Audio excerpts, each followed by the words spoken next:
Bonjour, bonjour.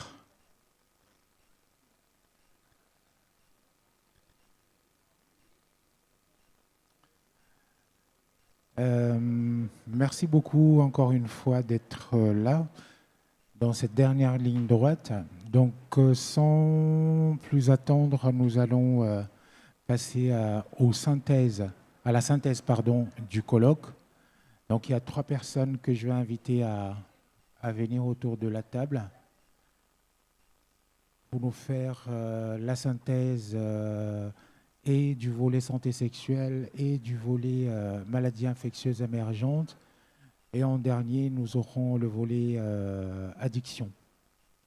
Donc j'invite Marion Goun, Rambaldi, il est dit, les premiers seront les derniers. Délégué de la Fédération Addiction, Pierre Tatevin, de la SPILF, et Sylvie van der Schild, de 6 associations.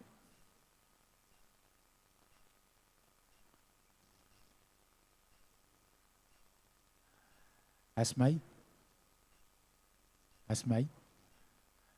il y a du jasmin à accrocher, s'il te plaît.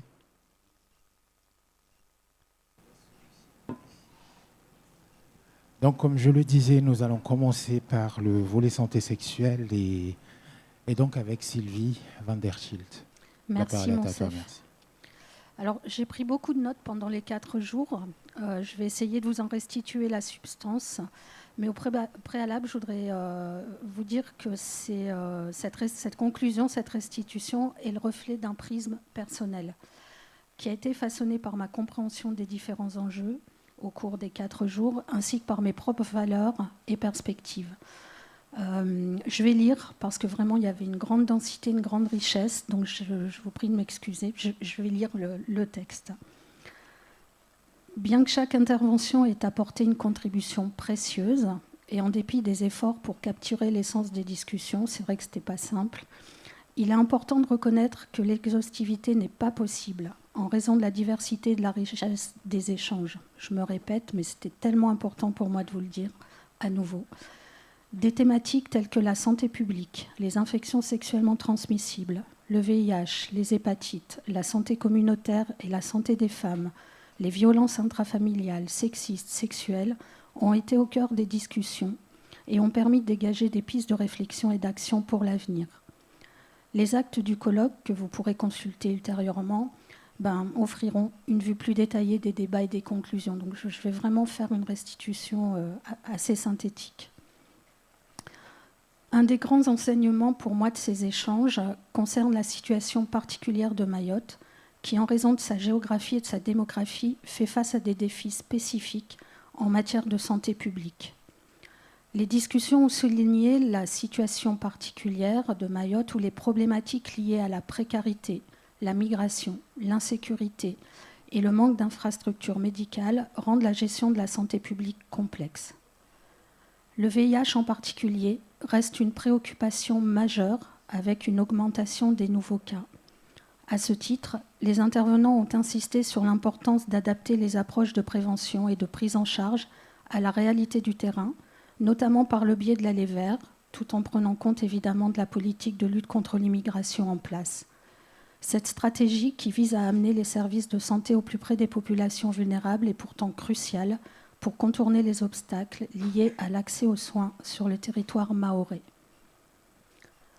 Un autre point de ce colloque a été l'exploration des enjeux spécifiques de la santé des femmes dans le contexte du VIH.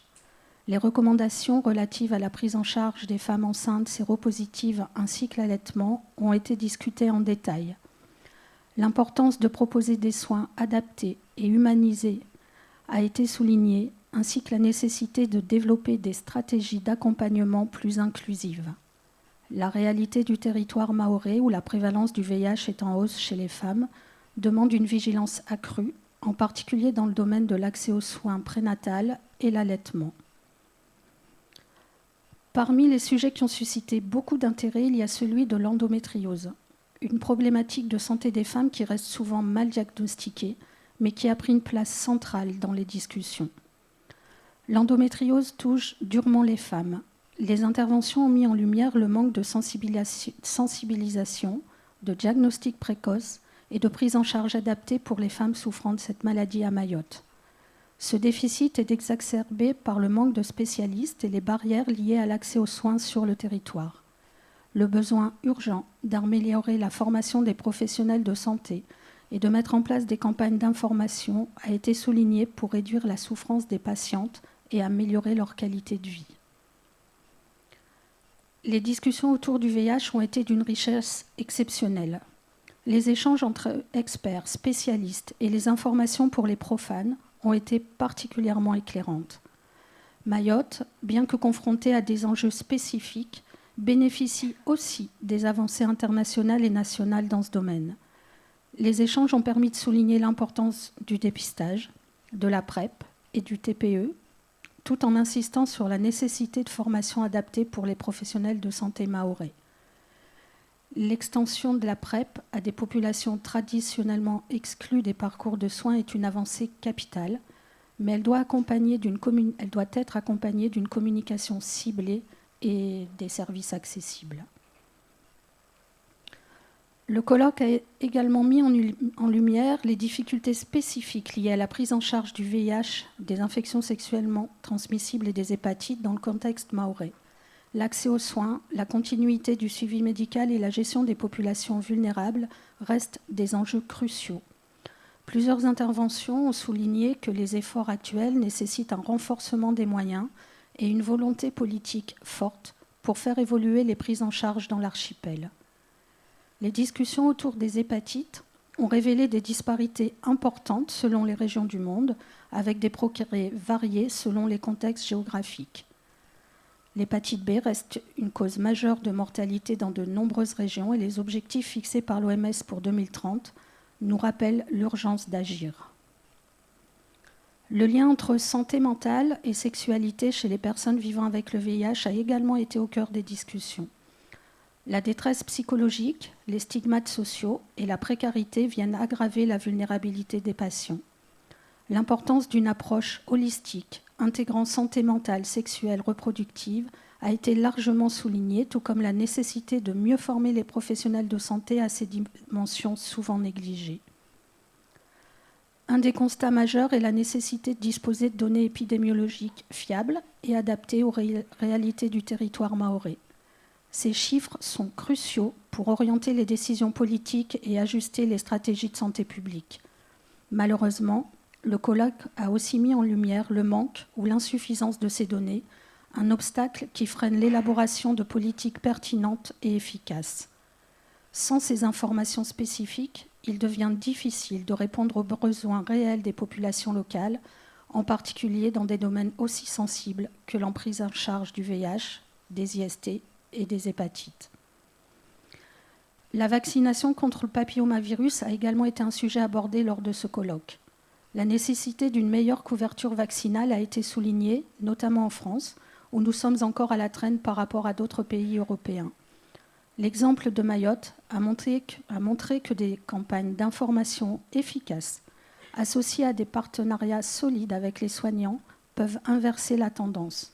Cependant, des défis demeurent notamment en matière de communication et de sensibilisation des populations à risque et de l'impact des opinions antivaccinales en fait. Le phénomène du chemsex a été également abordé, pas seulement dans la session santé sexuelle. Les discussions ont mis en avant la nécessité de stratégies de prévention efficaces et d'une meilleure prise en charge des personnes concernées. Les approches doivent intégrer des aspects de réduction des risques, de soutien psychologique et de sensibilisation ciblée pour répondre efficacement à ce phénomène croissant.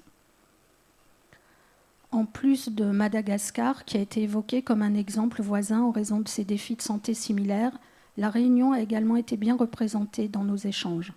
Ces deux territoires insulaires offrent des perspectives complémentaires.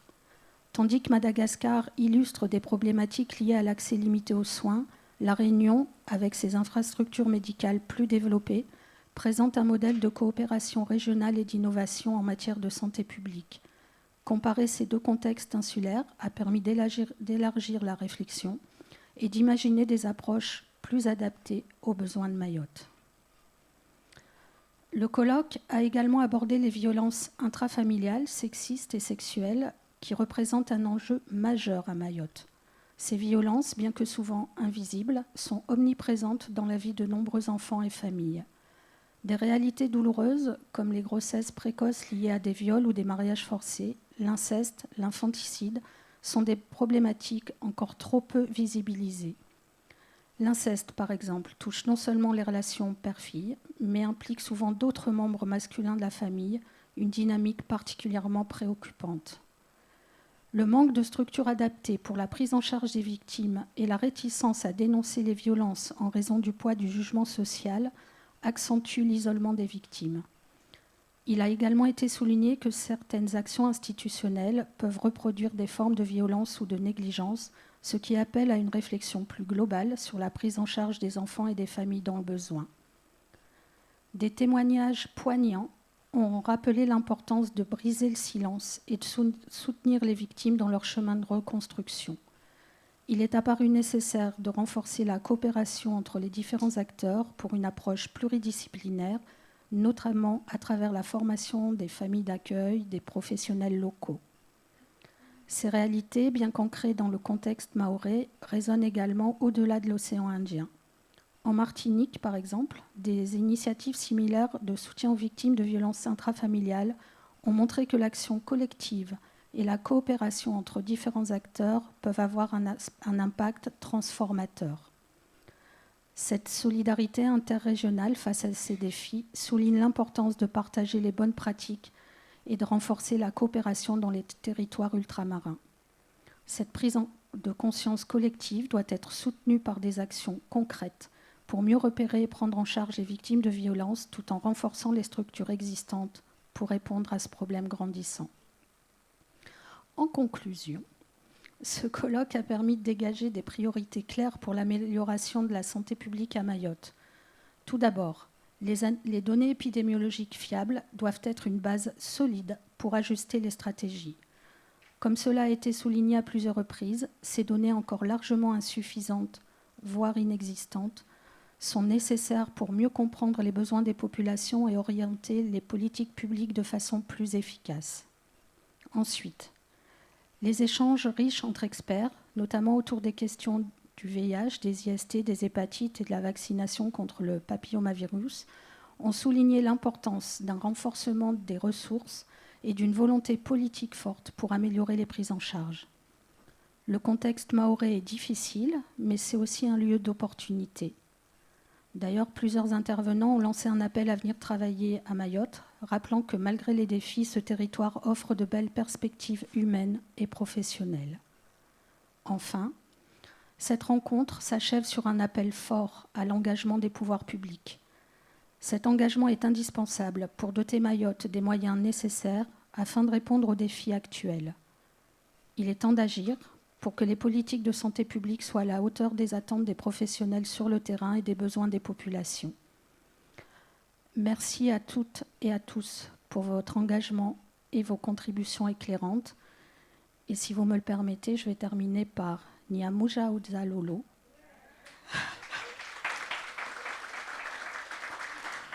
Ensemble, on est plus fort.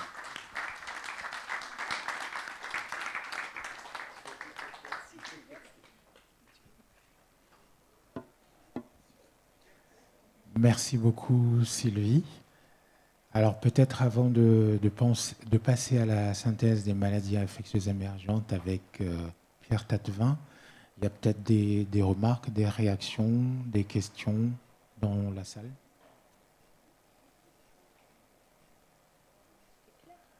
Sur ce que vient de dire Sylvie, elle avait bien précisé que c'était son prisme. Peut-être que vous en avez un autre. Vous pouvez le partager avec nous. Ça sera constructif. Visiblement non. Tout le monde adhère à ton prisme. Merci Sylvie.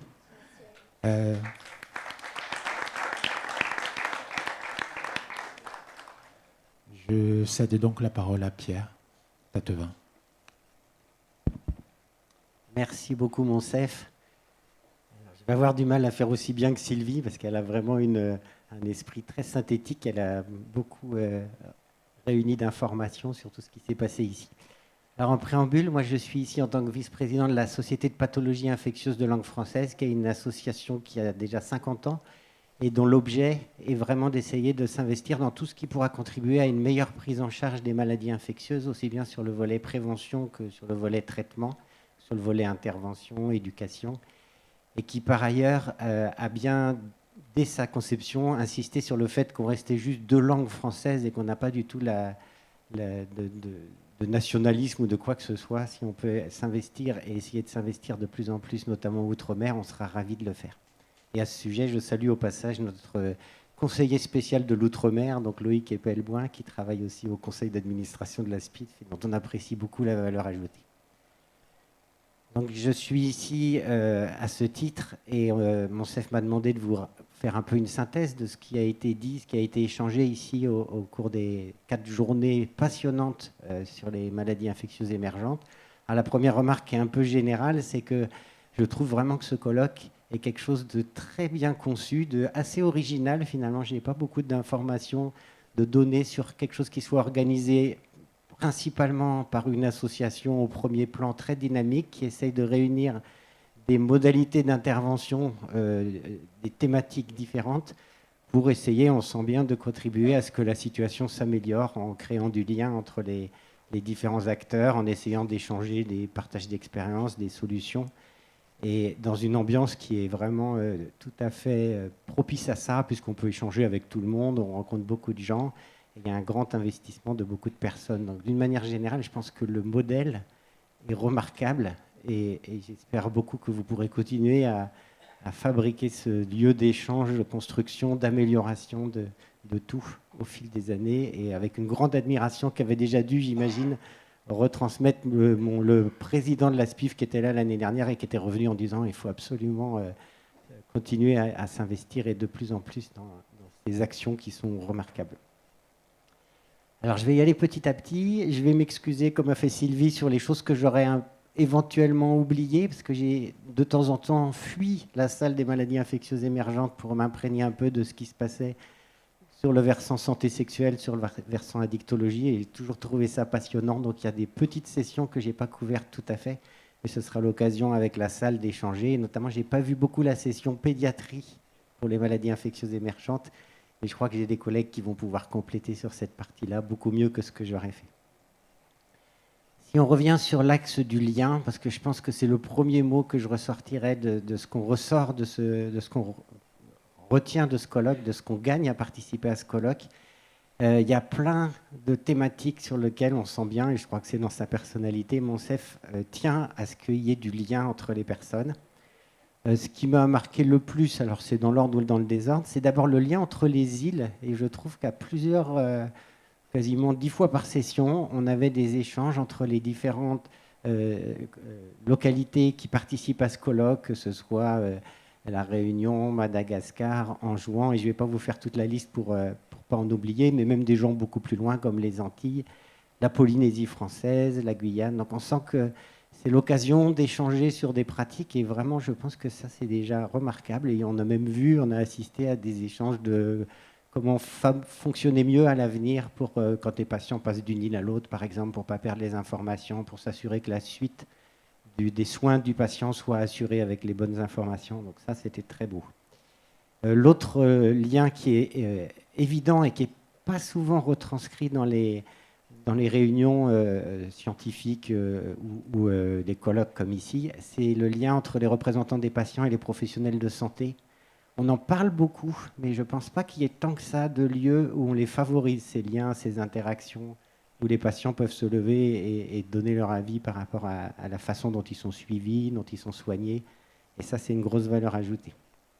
Le troisième lien, je pense, qui est aussi très important et qui est aussi vraiment un point où on a beaucoup à s'améliorer, notamment en France métropolitaine, c'est le lien multiprofessionnel. C'est-à-dire, on a tendance à faire des congrès, et par exemple, notre congrès national de maladies infectieuses, on invite volontiers les infirmières, les aides-soignants, mais on les mélange peu finalement. On a une journée infirmière, on a les journées des docteurs, et il n'y a pas tant que ça de moments où ils sont tous ensemble et ils peuvent partager ressenti des différentes maladies et essayer de partager les solutions.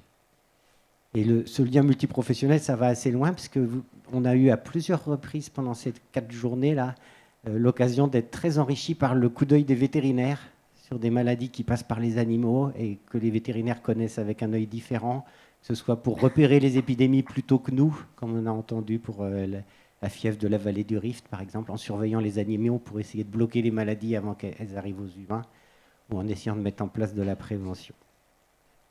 On a eu aussi, alors c'est pas tout à fait dans cette thématique-là, mais notre première session du lundi matin s'est ouverte sur qu'est-ce qui risque de se passer avec le réchauffement climatique et toutes les difficultés de la planète qu'on attend pour les prochaines décennies. Et même si ça ne pouvait pas apporter de solution immédiate, c'était important de pouvoir discuter là-dessus et d'envisager. C'est même pas de la prévention, c'est d'essayer d'atténuer tout ce qui risque d'arriver, puisqu'on sait tous qu'il va y avoir des tas de nouvelles maladies qui vont arriver, des populations qui vont être déplacées à cause des catastrophes climatiques, et que tout ça, c'est quelque chose dont on doit avoir conscience pour essayer de mitiger un peu tout ça, et puis de se préparer à des moments plus difficiles. Cette thématique du lien, on l'a retrouvée aussi dans un sujet que je pense qu'on n'a jamais traité dans notre congrès en France métropolitaine, qui est ou jamais aussi bien que ce qui a été fait ici, sur la médecine traditionnelle. Et c'était particulièrement marquant de voir un chef de service de réanimation échanger avec quelqu'un de très spécialisé sur la médecine par les plantes, etc., pour avoir des regards croisés, permettre à la fois de mieux connaître les deux disciplines et puis d'essayer de faire en sorte que l'une ne perturbe pas le fonctionnement de l'autre. Et ça a été aussi très bien étudié par une chercheuse en sciences sociales qui nous a présenté tous ses travaux là-dessus, sur comment la médecine traditionnelle répondait aux besoins des patients quand les patients ont l'impression que la médecine classique ne répond pas bien, ou moderne ne répond pas bien à leurs demandes, et comment faire en sorte que ce ne soit pas délétère pour les patients, que les deux puissent coexister et que chacun réponde aux failles de l'autre médecine plutôt que d'en faire des oppositions. Et puis toujours au niveau du lien, ça a été lors de la plénière de mardi matin l'occasion de faire une vraie interaction entre les 3 thématiques du colloque. C'est les infections sexuellement transmissibles. Parce que c'est, de notre regard à nous, c'est des maladies infectieuses émergentes partout. On sait que le VIH augmente à Madagascar, comme ça a été très bien présenté. C'est en train d'évoluer très vite par le professeur Mamir Andria. Ici, le VIH est très probablement, même si c'est difficile à compter, en train d'augmenter beaucoup aussi. Et beaucoup d'autres infections sexuellement transmissibles augmentent, et que ça interagit de manière très spectaculaire avec les 2 autres thématiques du colloque, c'est-à-dire la santé sexuelle, qui est la possibilité d'avoir des relations sexuelles agréables et non risquées, c'est-à-dire de pouvoir choisir avec qui on a des relations, de pouvoir choisir le moment, choisir les circonstances, et de pouvoir essayer de progresser là-dedans nous ferait progresser beaucoup dans le risque d'émergence des maladies infectieuses émergentes. Et l'interaction avec la dictologie est aussi très claire, avec notamment le chemsex, qui est quelque chose dont vous parlerez aussi certainement, donc je ne vais pas aller plus loin, mais c'est une vraie interaction, ça montre bien, ça illustre bien comment on ne peut pas prendre un bout du problème chacun et puis tout coller à la fin de la journée. Il faut vraiment qu'il y ait des espaces où on puisse échanger. On n'était d'ailleurs pas tout à fait d'accord sur le chemsex, mais je pense que ça fait aussi partie des forces de ce genre de colloque, c'est de mettre en présence des personnes qui n'ont pas toujours le même regard et d'échanger là-dessus. Toujours sur les forces, donc je vais essayer de ne pas déborder. Je trouve, dans les autres points forts, je trouve que la partie retour d'expérience, comme on a pu avoir sur le choléra, comme on a pu avoir sur d'autres émergences, a été particulièrement bien traitée, en faisant toujours le lien avec les principaux acteurs, en étant relativement honnête et lucide sur ce qui ne s'est pas bien passé pour essayer de faire mieux la prochaine fois.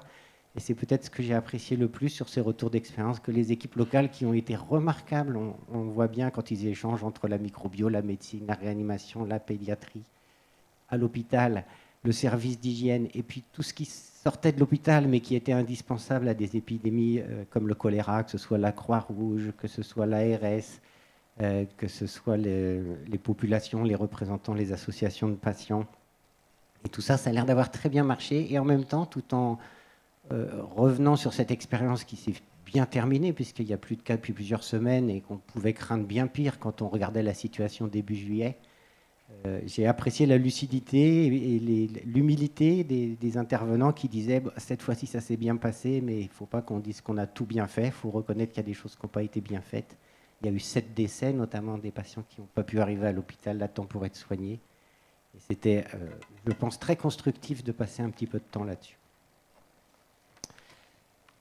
J'ai aussi beaucoup apprécié quelque chose qui nous manque d'habitude, mais qui ici semble très ancré dans les cultures aussi, c'est l'ouverture aux expertises extérieures. Et on voit que pour une épidémie comme le choléra, qui a quand même été brutale, et pour laquelle, quand elle est arrivée, il n'y avait pas grand monde dans le coin qui avait une expérience d'une épidémie qui s'annonçait aussi brutale, vous ayez pris le temps de demander à quelqu'un qui en avait géré une très grosse épidémie récemment, une équipe qui avait géré une très grosse épidémie, un CNR, et l'interaction semble avoir été aussi très efficace, à la fois pour écouter les conseils, pour pouvoir s'exprimer, pour dire non, ça ne va pas marcher ici, non, ça, il faut qu'on fasse un peu différemment. Et ça permet de construire une solution bien informée avec les meilleurs choix. On sent aussi une très bonne ouverture aux collaborations et aux expertises extérieures, comme on a vu avec la Réunion, qui est plus équipée dans beaucoup de choses et qui est visiblement très réactive quand il s'agit d'accueillir des patients qui sont plus en difficulté, qui ont besoin de plus de technicité, de chirurgie qui ne sont pas disponibles ici, de microbiologie compliquée. Et puis on a senti aussi dans les interactions entre les îles que c'est quelque chose qui pose aucun souci, ça, d'échanger avec les îles voisines pour essayer d'améliorer tout ça. Alors je ne veux pas être trop long. Pour finir, je me suis dit, parce que j'ai essayé de réfléchir un peu rapidement à ce que je pouvais vous raconter dans ces interactions, je suis moins organisé que Sylvie. Dans les conseils pour la suite, alors le premier conseil, ce n'est pas vraiment un conseil, mais peut-être des suggestions pour la suite. Le premier, bien sûr, c'est continuez ce que vous faites, c'est vraiment très très bénéfique, je pense, c'est remarquable et on a très très peu d'améliorations à suggérer compte tenu de la qualité de ce que vous faites. On aurait plutôt, je pense qu'il y a des choses qu'on va essayer d'implémenter chez nous quand on va rentrer. On dira que ça vient de toi, Monsef, hein, t'inquiète pas, on ne prendra pas le copyright.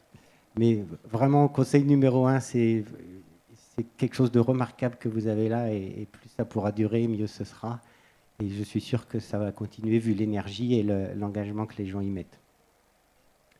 Un petit conseil, on a échangé un petit peu là-dessus. Il y a peut-être une petite marge de progression à faire sur la possibilité de mieux favoriser les interactions entre les 3 thématiques.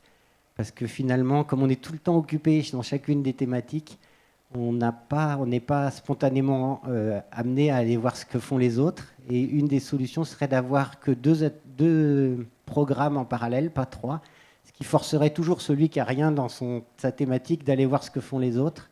Et je pense qu'on y gagnerait tous un petit peu. Je pense qu'il y aurait eu plus de personnes de la thématique maladies infectieuses émergentes à aller passer du temps avec les addictologues et la santé sexuelle, et vice-versa. On aurait été ravis de vous accueillir. Alors il faudrait adapter le programme, faire en sorte que sur ces moments-là, il y ait de quoi accueillir les autres thématiques, pas faire des trucs trop spécialisés, mais ça serait peut-être pour favoriser les interactions, qui sont très bonnes, hein, à part ça, que ce soit sur le lieu du repas, les lieux de convivialité, on est toujours content de croiser les autres, mais on n'a pas tant que ça travaillé ensemble, et on aurait peut-être pu faire un peu plus. Sur la communication inter-îles, alors c'est même pas un conseil, parce que j'ai déjà trouvé que c'était très très bien. Il y a eu des moments vraiment forts où en marge des présentations de maladies infectieuses émergentes, il y avait par exemple quand le docteur Zahra Salim de Anjouan est venu nous raconter avec son expertise sur la peste et sur la tuberculose. Ça a été l'occasion de pas mal de médecins d'ici et puis de elle d'échanger des coordonnées pour pouvoir assez facilement transmettre des infos sur les patients qui circulent entre les 2 îles dans un sens comme dans l'autre pour que les soins puissent être maintenus le mieux possible sans que les informations se perdent.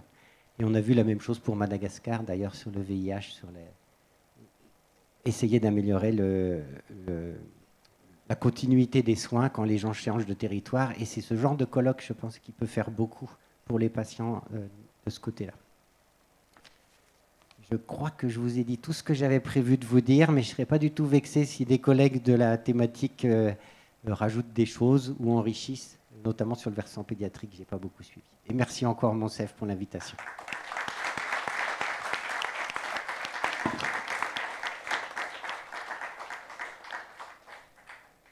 Merci beaucoup, Pierre. Est-ce qu'il y a justement d'autres personnes qui souhaitent compléter les, j'allais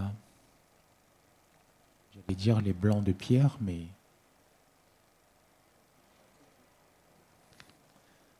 Dr Young. Merci Pierre en tout cas de ton intervention.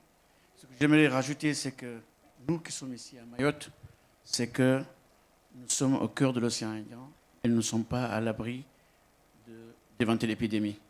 Donc, on a récemment l'Ebola d'Ouganda. On peut avoir aussi la peste qui va venir de Madagascar, parce que c'est quand même endémique à Madagascar. On peut avoir une réémergence diphtérie à partir des Comores. On en a vu, il y a eu des enfants. Il y a l'épidémie de coqueluche, ça c'est général en France. Donc j'aimerais bien qu'on puisse répondre, qu'on puisse avoir une riposte quand il y aura une petite épidémie. C'est avoir des bases déjà installées pour répondre à ce que veut le COREP, c'est-à-dire la coordination opérationnelle, ce risque épidémiologique et biologique, c'est-à-dire d'avoir au moins un lieu, que ce soit une chambre à pression négative, qu'on puisse répondre déjà à ça. J'aimerais vraiment que vous fassiez un mot de la présidence de la SPILF pour, en tout cas, notre établissement, la direction de l'hôpital, pour l'ARS, qu'on puisse répondre à cette demande. Merci en tout cas, Pierre.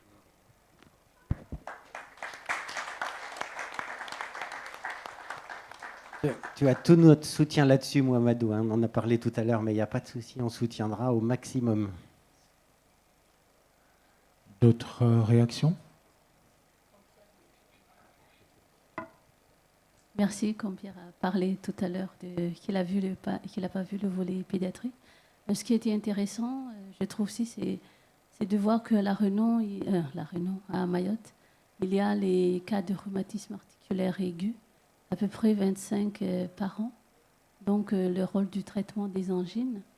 Et il y a aussi l'aide pour le diagnostic et le traitement des diarrhées pédiatriques à Mayotte.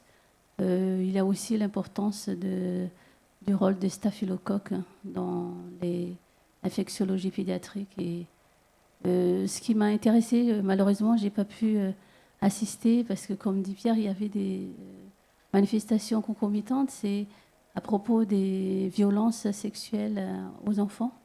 J'ai vu les débuts, je n'ai pas pu voir la suite. À Madagascar, nous avons les centres de prise en charge de violences sexuelles qu'on appelle les centres WUND, c'est à peu près centre aide, comme on dit, c'est dans un seul endroit.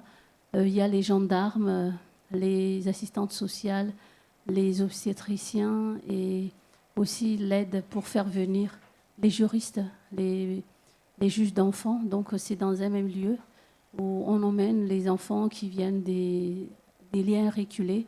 Il y a le paiement de toutes les dépenses en ce qui concerne donc la prise en charge de l'enfant, mais aussi les frais judiciaires. Donc c'est aussi donc c'est pas dans toutes les villes, mais il y a quand même dans certaines villes qui sont sélectionnées pour ça. Et après, nous avons aussi parlé du VIH pédiatrique qui est sur la hausse à Madagascar. Et ce qui était aussi intéressant, c'était aussi l'approche des pères éducateurs. Ça aussi, c'était très intéressant. Parce que nous aussi, à Madagascar, dans la lutte contre le VIH, il y a une place importante des pères éducateurs dans les TROD, dans les self-testing. Merci.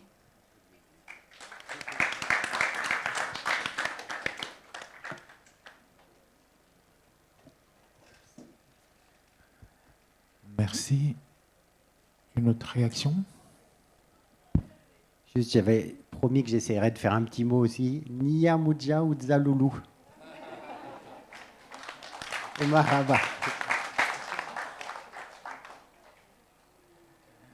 Marion Goun, Madame la déléguée. Oui, merci beaucoup. Merci à tous les deux pour vos restitutions aussi. Vous m'entendez bien? Oui. Donc je vais pas non plus faire une restitution classique en vous résumant toutes les interventions qu'on a eues chez nous côté Addicto. Ouais, je vais prendre un autre micro. parce que ça serait tout simplement impossible, mais je vais plutôt vous faire une restitution de l'esprit du colloque, tel que je l'ai compris et tel que je l'ai ressenti, et des échos que cela fait à la réduction des risques thématiques de nos 4 jours. Je vais commencer par remercier les organisateurs, bien évidemment Eric et l'ensemble des équipes de la POPAM, Monsef et l'ensemble des équipes de Nariki Msada, le centre hospitalier de Mayotte et l'agence régionale de santé pour son soutien. C'est ma 2e venue à Mayotte et la 3e édition de Mayotte en santé. Et donc pour moi, cette 2e édition était encore plus fantastique que la seconde, et je vais vous expliquer pourquoi. Ce colloque est pour moi fantastique à plusieurs niveaux. Alors tout d'abord parce qu'il réunit énormément de monde. On était près de 300, je crois, en présentiel et en visio sur un territoire qui connaît de nombreuses difficultés. Il est fantastique aussi parce qu'en fait, il arrive à dépasser ces difficultés sans les nier, mais en les transformant, en s'appuyant sur tous les potentiels de l'île, de ses habitants, pour créer quelque chose de beau. Finalement, est-ce que ça ne serait pas une forme de magie, tout ça ? J'imagine que quand il pleut à Mayotte, il doit y avoir de la boue, et je crois que certains arrivent à transformer la boue en or, certains et certaines.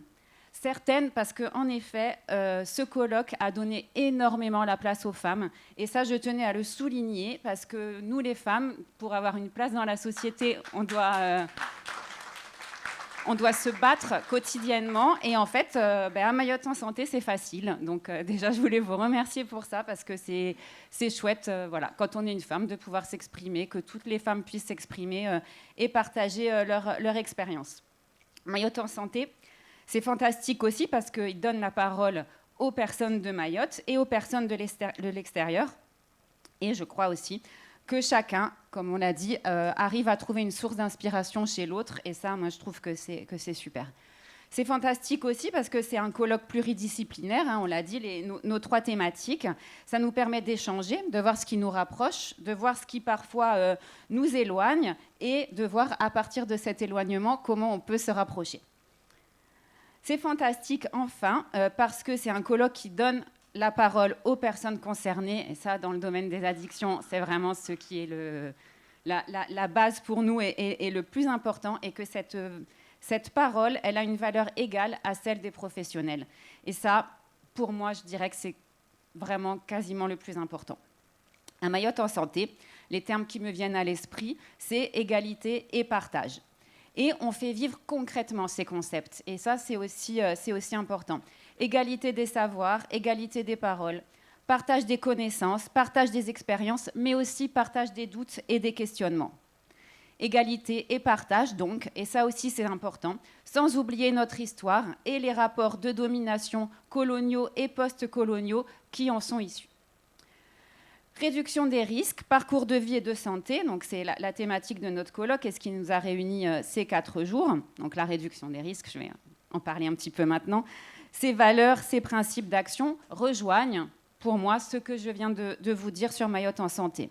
Donc la réduction des risques, d'abord, on l'a dit, on l'a redit, elle est pragmatique. Elle s'appuie sur ce qui marche en se dégageant des approches idéologiques et morales. Approche, posture, action, outils, différentes définitions ou une définition de la réduction des risques, elles se fondent sur les savoirs expérientiels des usagers et elles les valorisent. En les valorisant, elle permet de lutter contre la stigmatisation, et on l'a dit, mais je le rappelle, c'est important, la stigmatisation qui tue, et de renforcer le pouvoir d'agir des usagers. Elle nous incite et nous force aussi à nous questionner sur notre ambivalence, à travailler cette ambivalence et à changer les représentations, nos propres représentations et celles de la société. Elle se situe à l'avant-garde, au sens où elle arrive avant les politiques publiques, avant la loi, par l'action des usagers et des intervenants sur le terrain, et permet de faire avancer les pratiques, les politiques, les visions, les représentations. À la Fédération Addiction, avec nos adhérents comme la POPAM à Mayotte et le réseau OT à La Réunion, nous sommes engagés pour améliorer les pratiques avec les usagers, selon le principe de ne jamais rien faire pour eux sans eux, et pour porter, dans des dynamiques plus politiques de plaidoyer, ces changements de représentation pour une politique des drogues et des addictions qui respecte enfin, peut-être un jour, les droits fondamentaux des personnes. Tout cela, selon notre méthode qui nous est chère, participative et inclusive, qui s'adapte aux contextes locaux, aux besoins et aux souhaits des personnes, sans jamais plaquer des directives qui seraient venues d'en haut. D'ailleurs, en haut, je n'ai jamais très bien compris ce que ça voulait dire. C'est pour poursuivre cette dynamique que je vais me permettre de faire une petite aparté et de vous annoncer avec émotion que nous avons créé la première union régionale de la Fédération Addiction en Outre-mer et que cette union régionale est l'union régionale Océan Indien, donc avec Mayotte et La Réunion. Et donc je vais demander à Eric s'il veut bien venir avec moi sur cette scène. Et nous avons notre collègue et ami Laurent Chassagne, directeur du réseau OT à La Réunion, qui est là, sur l'écran. Normalement. Ah, salut Laurent, ça fait trop plaisir de te voir. Tu nous as trop manqué. Donc voilà, on a une union régionale enfin dans l'océan Indien, avec deux référents, Laurent référent Réunion et Eric référent Mayotte, et qui vont avoir le rôle, avec notre soutien bien évidemment, de consolider toutes ces actions et d'aller encore plus loin dans la mise en œuvre de cette approche partenariale avec tout le monde, avec l'ensemble des acteurs concernés, et approche partenariale et bien évidemment approche globale d'accompagnement des personnes utilisatrices de drogue. Alors, je suis souvent émue, mais c'est encore avec émotion que j'ai l'honneur de vous annoncer les résultats des votes, puisque les adhérents de la Fédération Addiction votent pour leurs délégués. Donc, la liste présentée par Laurent et Eric a été élue, avec le réseau OT comme délégué régional et référent Réunion, donc représenté par Laurent, et la POPAM comme délégué régional adjoint, référent Mayotte, représenté par Eric. Bravo!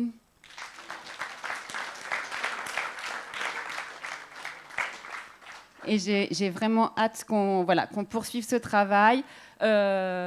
Pour tous les participants côté addiction, vous aviez déjà des référents, il y avait déjà un maillage. Maintenant, on a une union régionale. Donc voilà, j'ai hâte qu'on continue tout ça. Et encore merci pour ces 4 jours.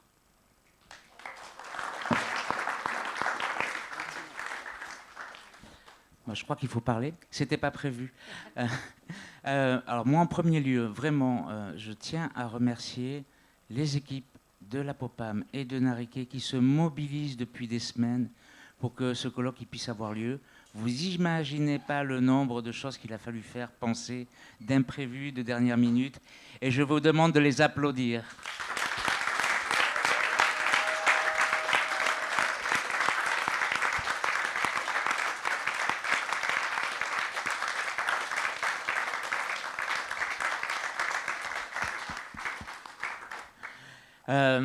Merci Marie, moi aussi je suis très ému parce que voilà, la POPAP est implantée à Mayotte depuis peu de temps.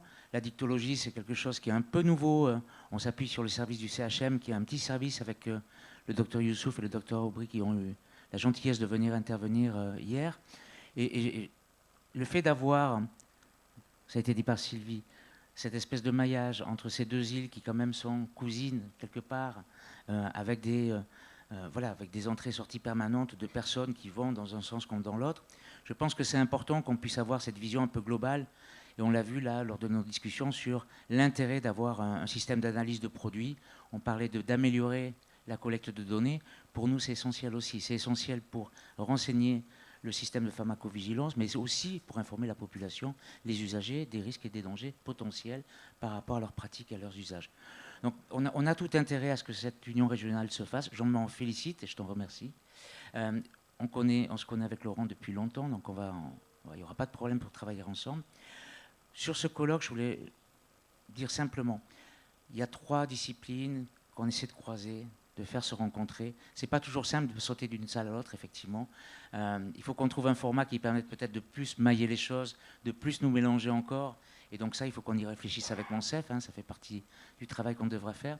En tout cas, moi, je peux vous assurer qu'on travaille étroitement avec Nariké Msada. On est en train d'accentuer le partenariat avec le CHM, et il n'y a pas de raison que ça s'arrête, parce que, ça a été dit, ensemble, on fait plus de choses, on va plus loin. C'est bien évidemment ce qu'il faut faire ici à Mayotte, plus qu'ailleurs. Je voulais enfin vous remercier à vous qui êtes dans la salle, qui avez pris le temps de venir, de nous écouter. Parfois c'était long, parfois c'était ardu. Ce colloque, il a été intense, hein, je pense qu'on peut tous le dire, hein, ce n'est pas du tout un reproche. Et donc, un grand merci à vous, et vous pouvez vous applaudir.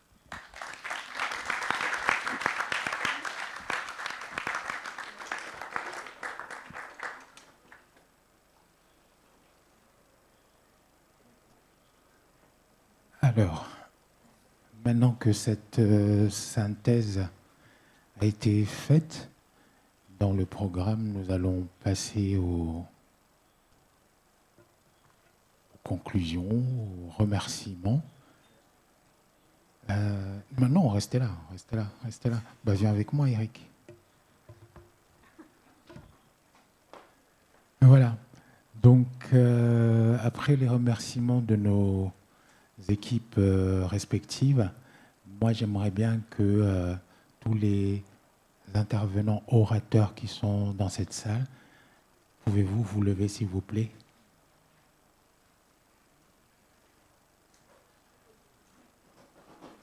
Que nous puissions vous applaudir fortement.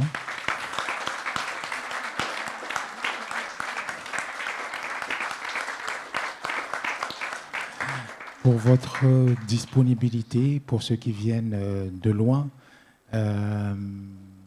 pour la qualité de vos communications et les échanges d'expériences, que ce soit dans la salle ou dans les moments conviviaux.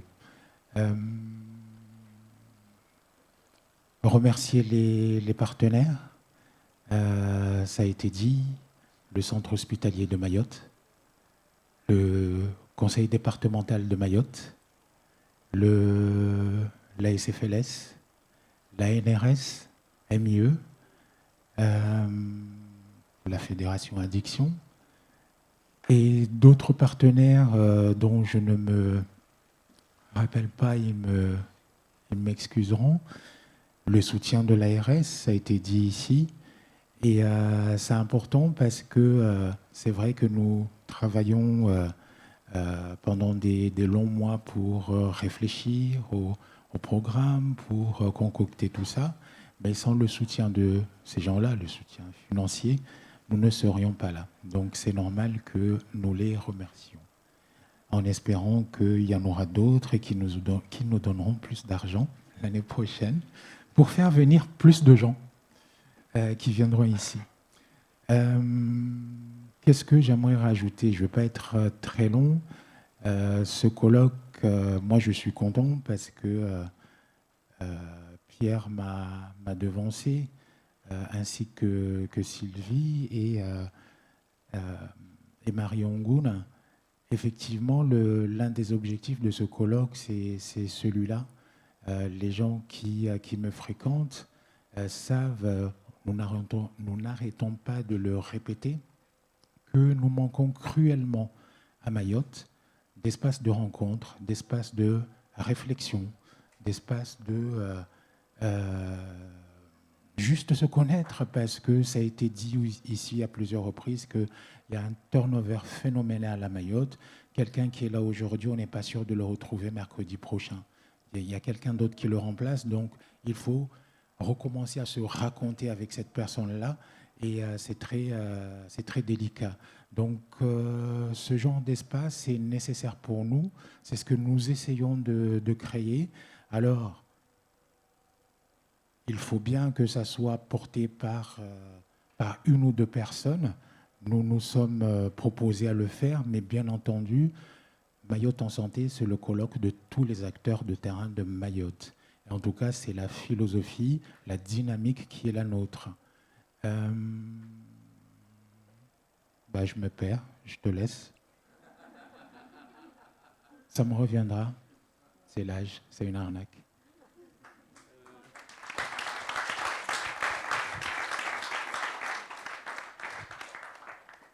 Je ne sais pas quoi rajouter de plus, à vrai dire. Je crois que ça a été dit. Moi, je ne veux pas être redondant par rapport à des choses que vous avez déjà écoutées. Mais il y a cette histoire du lien qui est indispensable, ce lien qu'on doit tisser entre nous, entre professionnels, ce lien qu'on doit tisser avec les personnes qu'on accompagne, avec les patients, qu'on les appelle les personnes accompagnées, accueillies, patients, usagers. Ce sont les mêmes personnes et ce sont souvent des proches, hein, on connaît tous. Et je pense que c'est indispensable de profiter de ce type d'événement pour se rappeler qu'il y a une part d'humanité en nous, en chacun de nous, et qu'on a tous besoin les uns des autres. Seul, c'est très compliqué, c'est très compliqué. Et ce qui a pu être traité dans ce colloque, à savoir aussi le rôle de l'entourage, le rôle du contexte, comment un individu est confronté à une problématique qui peut être ses consommations, ses conduites à risque, peu importe, mais comment le reste impacte sur son environnement intime, social, familial, privé, et comment on a tous besoin, et on a tous une place, pour quelque part être un petit ressort, une petite béquille qui peut simplement aider à un moment donné la personne à tenir debout, tout simplement. Je pense que c'est aussi un des buts de ce colloque, et au-delà de la qualité des expertises, des études, des recherches qui ont été présentées, je pense que ce que moi je retiens, ce que j'apprécie, et ce qui m'a motivé avec mon CEF à être là, c'est cette part d'humanité qu'il faut garder, qu'il faut préserver et partager.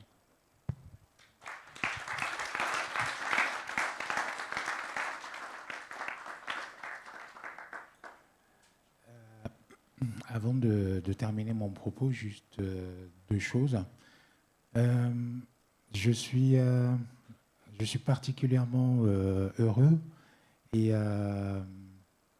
ému de la présence du docteur Zahra Salim. Elle a galéré pour venir ici. Vous pouvez me croire.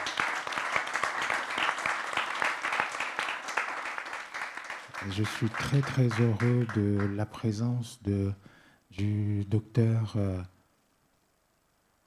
Diavolana Koucher Randriamanan, j'essaie de le dire avec l'accent malgache, et le professeur Randri Mami et Mireille Harimalala.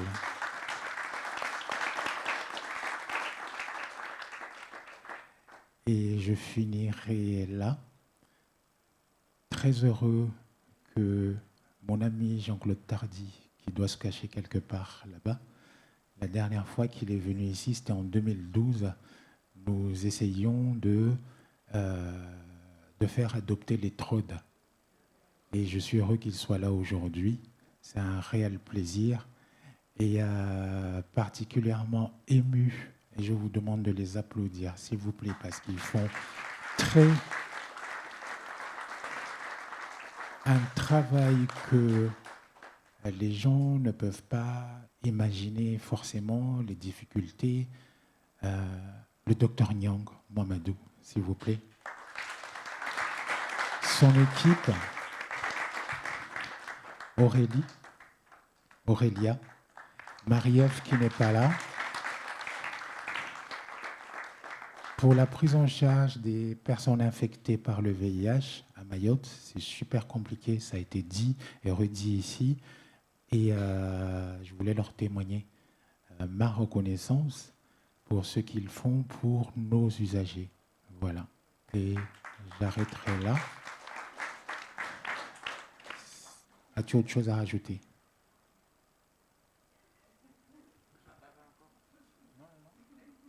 Non, parce que si tu n'as rien d'autre à rajouter, avant de nous quitter, j'aimerais donner la parole encore une fois à quelqu'un là-bas qui a quelque chose à dire. Ça ira-t-il si tu veux bien ?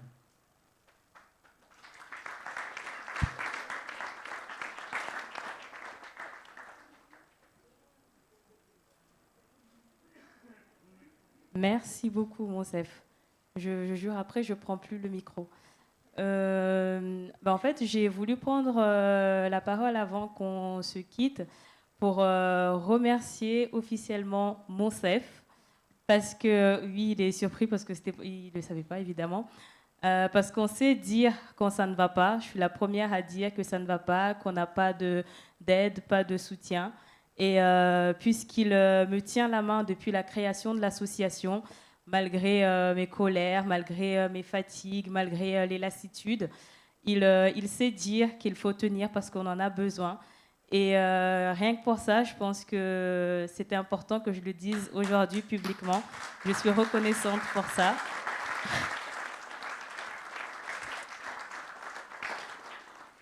J'essaye d'avoir un bouquet de fleurs depuis le début de la semaine, donc imagine-toi avec un bouquet de fleurs là tout de suite.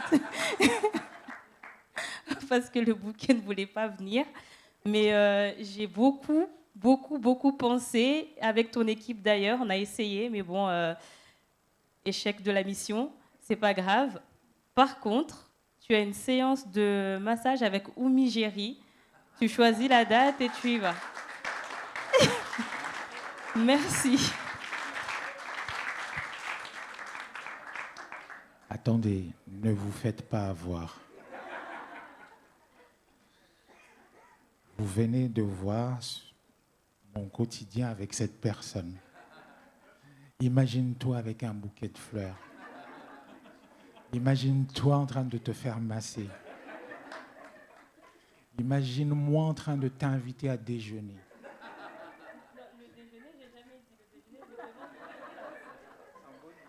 D'accord. Voilà. En tout cas, mille merci à toi d'être ce que tu es, mon tourbillon. Et voilà, on ne va pas s'éterniser. Hein. Bravo à vous. Rendez-vous l'année prochaine, Inch'Allah.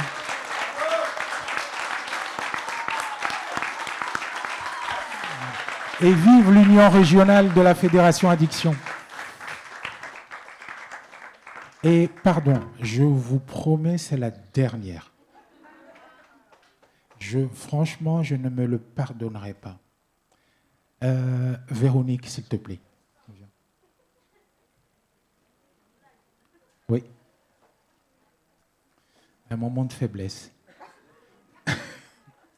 Sylvie.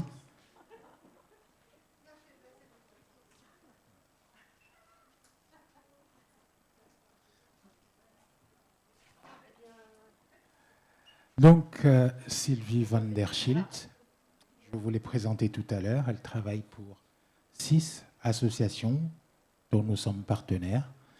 Et puis Véronique Dalmons qui travaille pour Antigone Formation.